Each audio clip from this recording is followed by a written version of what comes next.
Welcome to my channel. Chhatrashaya Republic School presents.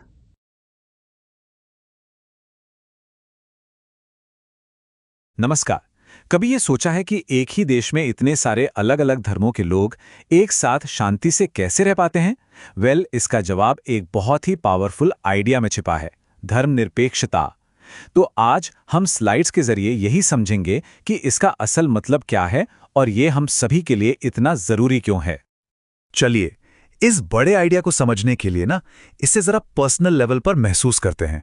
एक छोटा सा थॉट एक्सपेरिमेंट करते हैं। बस एक पल के लिए खुद को इस सिचुएशन में रख के देखिए। आपको एक घर बहुत पसंद आता है, पर मकान मालिक सिर्फ आपके धर्म की वजह से आपको मना कर देता है। कैसा लगेगा? वो जो अन्याय की चुभन होगी, वो जो गुस्सा आएगा। बस उसी भावना का एक नाम है धार्मिक वर्चस्व। ये तब होता है जब कोई एक ग्रुप अपनी ताकत का इस्तेमाल दूसरों को दबाने के लिए करता है। और जानते हैं, यही वो अन्याय है जिसे खत्म करने के लिए धर्मनिरपेक्षता का विचार सामने आया। और ये सिर्फ किसी एक इंसान की कहानी नहीं है। हमारा इतिहास ऐसी कहानियों से भरा पड़ा है जो दिखाता है कि जब बहुमत को ज्यादा ताकत मिल जाती है तो क्या क्या हो सकता है। अगर हम इतिहास उठाकर देखें तो दुनिया के अलग अलग कोनों से हमें कई कड़वे सबक मिलते हैं। ये सभी उदाहरण एक ही परेशान करने वाली सच्चाई दिखाते हैं। जब भी किसी एक धार्मिक समूह को बहुत ज्यादा शक्ति मिलती है तो अक्सर अल्पसंख्यकों को इसका खामियाजा भुगतना पड़ता है। तो यहां पैटर्न बिल्कुल साफ है। जब भी सरकार किसी एक धर्म का पक्ष लेती है तो भेदभाव होने के चांसेस बहुत बढ़ जाते हैं। तो सवाल यह है कि इसका समाधान क्या है? और यहीं पर धर्मनिरपेक्षता का आइडिया एक हीरो की तरह सामने आता है। चलिए देखते हैं कि ये एक डेमोक्रेसी को, मतलब एक लोकतंत्र को, इस तरह के अत्याचार से कैसे बचाता है। देखिए, धर्मनिरपेक्षता का जो कोर आइडिया है वो बहुत ही सिंपल है। धर्म और सरकार दोनों को अलग अलग रखो। मतलब सरकार ये तय नहीं करेगी कि लोग क्या माने, और धर्म ये तय नहीं करेगा कि सरकार कैसे चलेगी। लेकिन ये अलगाव इतना जरूरी क्यों है? अरे क्योंकि ये हर एक नागरिक की आजादी की रक्षा करता है। ये पक्का करता है कि कोई भी, यहां तक कि सरकार भी, किसी को ये नहीं बता सकती कि उन्हें क्या मानना है और क्या नहीं। ये बहुमत को अपनी मर्जी दूसरों पर थोपने से रोकता है।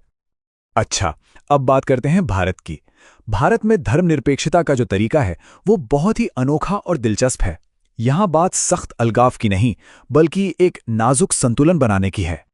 भारत का संविधान इन 3 लक्ष्यों के साथ धर्मनिरपेक्षता का एक पूरा रोडमैप तैयार करता है। और इसमें जो सबसे दिलचस्प बात है वो ये कि ये सिर्फ अलग अलग धर्मों के बीच बराबरी की बात नहीं करता, बल्कि एक ही धर्म के अंदर भी बराबरी की बात करता है, ताकि कोई एक ग्रुप दूसरों पर हावी ना हो सके। तो इसे हासिल करने के लिए पहली स्ट्रैटेजी है, सरकार किसी भी धर्म का पक्ष नहीं लेती, वो न्यूट्रल रहती है, मतलब तटस्थ रहती है। अब ये असल में कैसा दिखता है, एक स्कूल की कहानी से इसे समझते हैं। तो सिचुएशन कुछ ऐसी है। एक सरकारी स्कूल में कुछ स्टूडेंट्स एक बड़ा धार्मिक त्योहार मनाना चाहते हैं। सुनने में तो बड़ा नॉर्मल लगता है ना, लेकिन टीचर का जवाब भारतीय धर्मनिरपेक्षता के मूल सिद्धांत को दिखाता है। क्योंकि ये एक सरकारी स्कूल है, ये किसी एक धर्म को बढ़ावा नहीं दे सकता।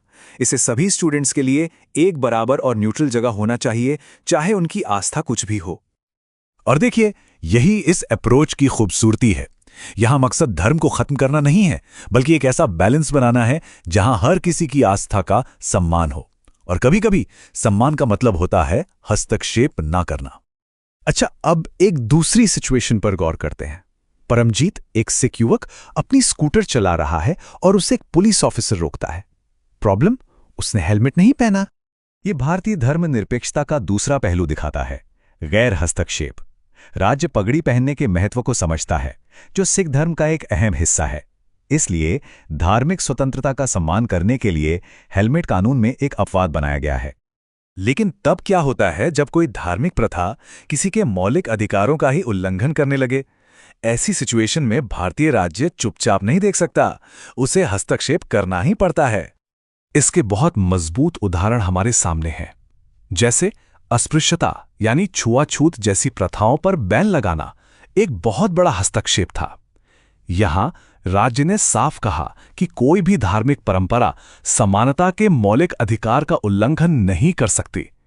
ये संविधान के आदर्शों को सबसे ऊपर रखने का एक बेहतरीन उदाहरण है। तो भारत का ये जो अप्रोच है, ये जो बैलेंस बनाने का तरीका है, ये दुनिया के दूसरे हिस्सों से कैसे अलग है? चलिए इसकी तुलना यूनाइटेड स्टेट्स के मॉडल से करते हैं। तो देखिए, मेन फर्क यह है, अमेरिका में धर्म और राज्य के बीच एक सख्त दीवार बनाने की कोशिश की जाती है, मतलब कोई हस्तक्षेप कभी नहीं। वहीं भारत एक ज्यादा फ्लेक्सिबल तरीका अपनाता है, जिसे सैद्धांतिक दूरी कहते हैं। इसे आप एक बाड़ की तरह सोच सकते हैं, जिसमें एक दरवाजा है। राज्य ज्यादातर बाहर रहता है, लेकिन अगर मौलिक अधिकारों की रक्षा के लिए जरूरी हो तो वो अंदर आकर हस्तक्षेप कर सकता है। तो इन सब बातों का मतलब क्या है? ये सब जानना क्यों मायने रखता है? ये सिर्फ एक किताबी बहस तो नहीं है ना?